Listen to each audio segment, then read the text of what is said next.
और उत्तर प्रदेश में अपराध के खिलाफ जीरो टॉलरेंस की पॉलिसी है। शहर शहर अपराधियों का बुलेट से हिसाब हो रहा है और पिछले 24 घंटे में 8 से ज्यादा जगह पर पुलिस ने एनकाउंटर किया। योगी का मैसेज एकदम क्लियर है, अपराध करने वालों को किसी भी कीमत पर बख्शा नहीं जाएगा और बहन बेटियों की सुरक्षा से खिलवाड़ अगर किया गया तो ऑन द स्पॉट उसका हिसाब भी होगा। योगी ने माफिया और अपराधियों को पहले ही कह दिया था, अगर यूपी में अपराध किया तो जेल से पहले जहन्नुम जाएंगे। हमने कहा देखो सुधर जाओ भाई, सुधरोगे नहीं तो गफलत में मत रहना कि जेल जाएंगे, जेल के पहले जहन्नुम। तभी तो अब अपराधी बोलने लगे हैं कि यूपी गलती से आ गए।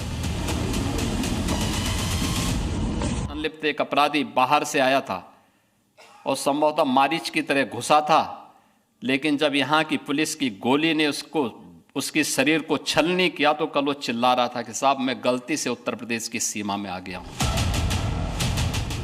यूपी में अगर अपराध किया तो सीमा पार नहीं कर पाएंगे, चौराहे पर ही यमराज के दर्शन हो जाएंगे।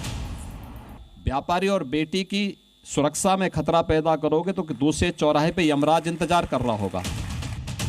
यूपी में बेटियों की आबरू से खेलने वाले और अपराध करने वालों को अब लंगड़ा नहीं किया जाएगा, बल्कि योगी फोर्स उनका पूरा हिसाब करेगी। मेरठ में पुलिस ऑपरेशन के दौरान आज सुबह 25,000 के इनामी और सीरियल रेपिस्ट शहजाद उर्फ निक्की को एनकाउंटर में मार गिराया गया। ये वही अपराधी है जिसने हाल ही में 7 साल की बच्ची से दुष्कर्म करने के बाद पीड़िता के घर पहुंचकर जान से मारने की धमकी दी थी और फायरिंग भी की थी। लेकिन शहजाद ये भूल गया था कि ये यूपी है। अगर बेटियों की इज्जत पर हाथ डाला तो योगी फोर्स ऐसा सबक सिखाती है कि 7 पीढ़ियां तक याद रखती है। पुलिस की चेकिंग के दौरान शहजाद ने भागने की कोशिश की और पुलिस पर फायरिंग कर दी। जवाबी फायरिंग में शहजाद को गोली लगी और उसकी मौत हो गई। इससे पहले भी बेटियों से छेड़छाड़ करने वालों का अंजाम इन तस्वीरों में देखिए। बरेली में कोचिंग जा रही छात्रा से बीच सड़क छेड़छाड़ की गई तो कुछ ही घंटों में आरोपी मुसब्बिर लंगड़ा हो गया। देवरिया में स्कूली छात्राओं से सरेआम छेड़खानी की तो आरोपी का हाफ एनकाउंटर हो गया। मुजफ्फरनगर में कोचिंग सेंटर के बाहर लड़की को छेड़ा तो 3 घंटे के अंदर पुलिस ने अरेस्ट कर इनका मुकम्मल ट्रीटमेंट कर दिया। योगी फोर्स ने साफ कर दिया है कि कानून से खेलने वालों के लिए अब कोई राहत नहीं है। राज्य के अलग अलग हिस्सों में अपराधियों की घेराबंदी की जा रही है। पिछले 24 घंटे में राजधानी लखनऊ समेत राज्य के 8 जिलों में एनकाउंटर हुए हैं और कुख्यात अपराधी पुलिस की गिरफ्त में आए और कुछ तो सीधे जहन्नुम पहुंच गए।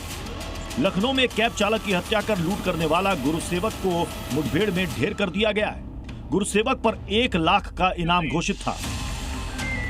कैब चालक हत्याकांड का मुख्य आरोपी गुरुसेवक कल देर रात पुलिस मुठभेड़ में मारा गया। ये वही जगह है जहां पर पुलिस ने मुठभेड़ को अंजाम दिया है। जब गुरुसेवक फरार होने की कोशिश कर रहा था तभी आगरा एक्सप्रेसवे से सर्विस लाइन की तरफ वो भाग रहा था और यहीं पर ही वो उल्टी दिशा में आ रहा था जब पुलिस ने उसको घेरा। कानपुर में 9 अक्टूबर को एक बुजुर्ग से लूटपाट के इनामी बदमाश को लंगड़ा किया गया। मुजफ्फरनगर में 4 बदमाशों को लंगड़ा कर दिया गया। पीलीभीत में भी अपराधियों का यही अंजाम हुआ। मुठभेड़ में 2 बदमाशों के पैर में गोली लगी। कुछ ऐसी ही तस्वीर झांसी से भी आई, जहां बदमाश का हाफ एनकाउंटर किया गया। सूचना दी गई कि 2 व्यक्ति सवारी बनकर मेरे ई रिक्शा में बैठे और मेरा ई रिक्शा मोबाइल और 200 रुपये छीनकर भाग गए हैं। उदामापुरी के आगे जंगल की ओर वाले रास्ते पर ई रिक्शा छोड़कर वो व्यक्ति पुलिस को देखकर भागने लगे। पुलिस ने जब उनको रोकने का प्रयास किया तो उन्होंने पुलिस पर फायरिंग की। आत्मरक्षार्थ पुलिस ने भी जवाबी फायरिंग की, जिसमें विजय नाम के एक व्यक्ति के पैर में गोली लगी तथा करण नाम का उसका सहयोगी मौके से पकड़ा गया। मथुरा में बदमाशों से मुठभेड़ में 7 अंतर्राज्यीय बदमाशों को गिरफ्तार किया गया। मुठभेड़ में 4 बदमाश घायल हुए हैं। बदमाशों से 3 लाख रुपए बरामद हुए हैं। साथ में बड़ी मात्रा में अवैध असलाहा भी मिला। सोनभद्र में पुलिस ने गौ तस्करों के खिलाफ 24 घंटे के भीतर 2 अलग अलग जगहों पर ताबड़तोड़ कार्रवाई की, जिसमें 2 गौ तस्कर गिरफ्तार किए गए। 22 गोवंश और हथियार भी बरामद हुए हैं। अपराध के खिलाफ योगी की जीरो टॉलरेंस नीति का जरा इम्पैक्ट देखिए। अपनी फोर्स को योगी ने जो फ्री हैंड दे रखा है, जिसके चलते वो अपराधियों का अच्छे से हिसाब कर रही है। 2025 में यूपी पुलिस का अब तक का जो बड़ा एक्शन है, उसमें जनवरी से मार्च तक 400 एनकाउंटर, अप्रैल से जून तक 600 एनकाउंटर, जुलाई से सितंबर तक 500 एनकाउंटर, 1 से 13 अक्टूबर तक 200 एनकाउंटर शामिल है। ये आंकड़े और सीएम योगी की वार्निंग इस बात का सबूत है कि यूपी में कायदे में रहोगे तो फायदे में रहोगे। योगी के यूपी में अपराधियों की ऐसी डेंटिंग पेंटिंग हो रही है कि अब कुछ भी हाफ नहीं हो रहा है, बल्कि फुल हिसाब हो रहा है, वो भी on the spot. Bureau report, Zee media.